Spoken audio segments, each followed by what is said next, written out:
Hey coin collectors, it's DC on the Big D, and it's a 1973 Eisenhower dollar, and this is one huge coin.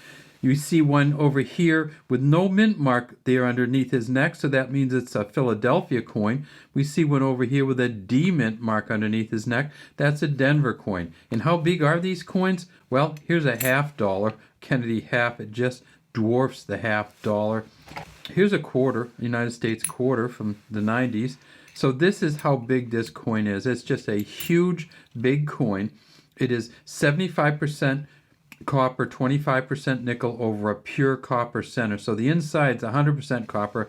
This coating on the outside is a 75-25. We look to the back of this coin and we see it says United States of America. It's the eagle landing on the moon. E pluribus unum up here, and over the eagle's shoulder, way up in here, is the United States of America sitting up there. And then down here we see that the eagle's carrying an olive branch and it's landing on the moon. And then around the outside we see we have the stars, and you can count these. There are 2, 4, 6, 8, 10, 12, 13 stars for the original 13 colonies. At the bottom it says $1.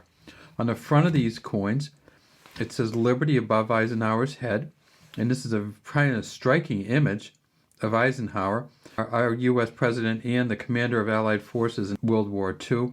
Underneath his chin it says "In God We Trust," and way down here it says 1973.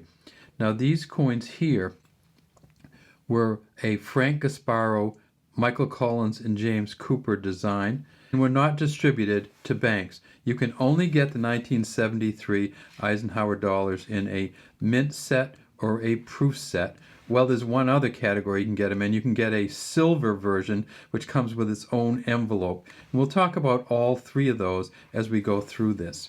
So at Philadelphia in 1973, they made 2,056 of these coins. And how do they know? Because they put them all in mint sets. And so when you get one like this, it means that somebody took it out of the mint set.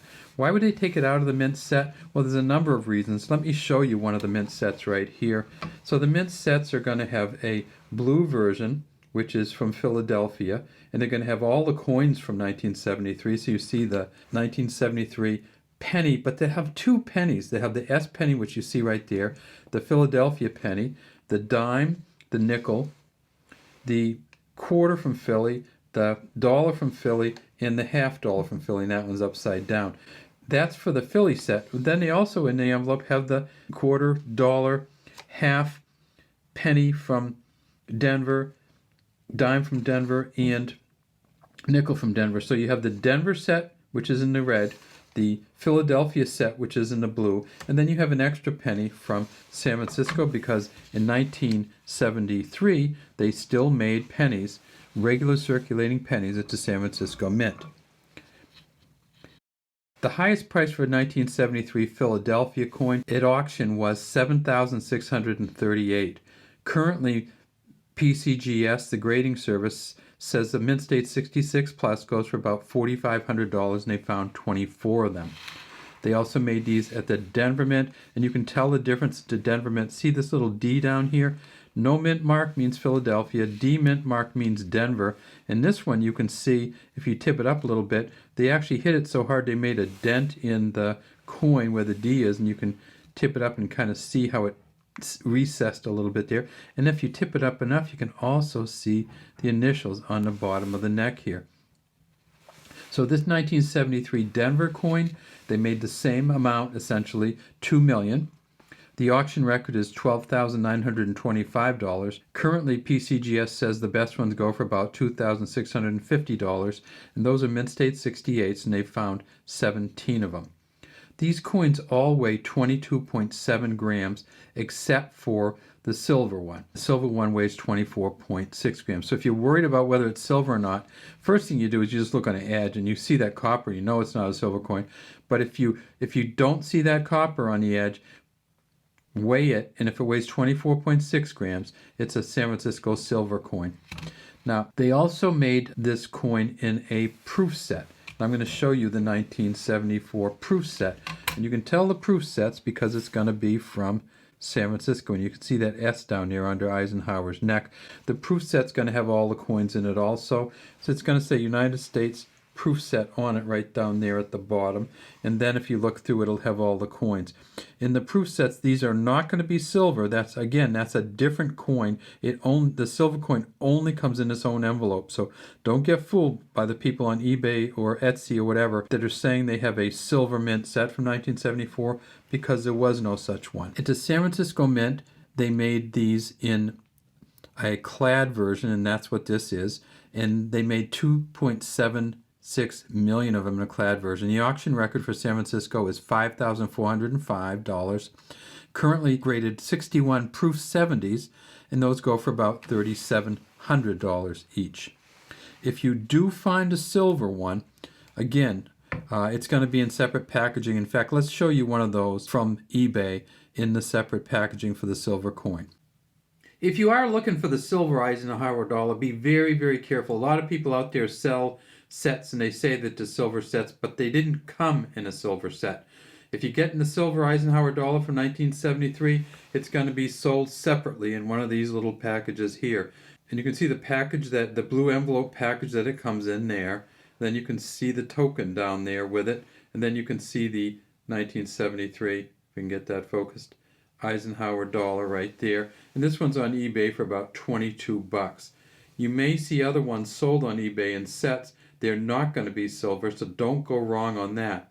And there weren't any silver Kennedy halves in 1973, so if you see one with a silver half and a silver dollar in it, they're not real. It's an incorrect listing because they didn't make silver Kennedy half dollars in 1973, and they didn't put silver Eisenhower dollars in any kind of silver set because there wasn't one in 1973.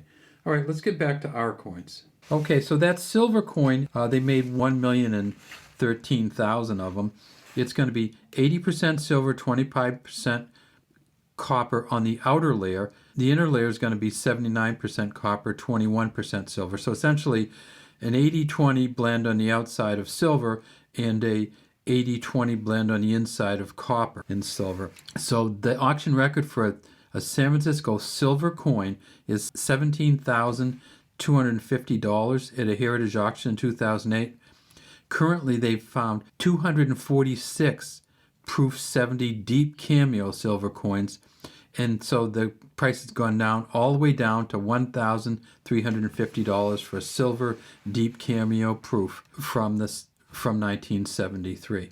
Okay, so we have our Philadelphia, we have our Denver, and if we're looking for the most expensive coins from 1973, some of the best ones are not going to be the half dollars.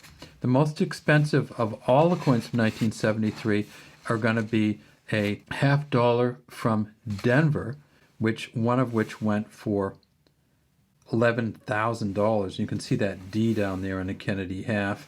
And then there was a half dollar from Philadelphia. Again, no letter for Kennedy halves for Philadelphia that went for $20,000. So you're not going to find one out there like there, but what you might be able to do is get this mint set that we showed you. You can get the mint set with both of these in it for about $13 to $20, and you can get the proof set, and when you open it up, it's going to look like this inside of it. And this also goes for about $13 to $20. But remember again, there aren't any silver versions. All right, have a great day from Big D Coins. We'd love to have you subscribe to the Big D Coin channel and leave any comments you have in the comment section.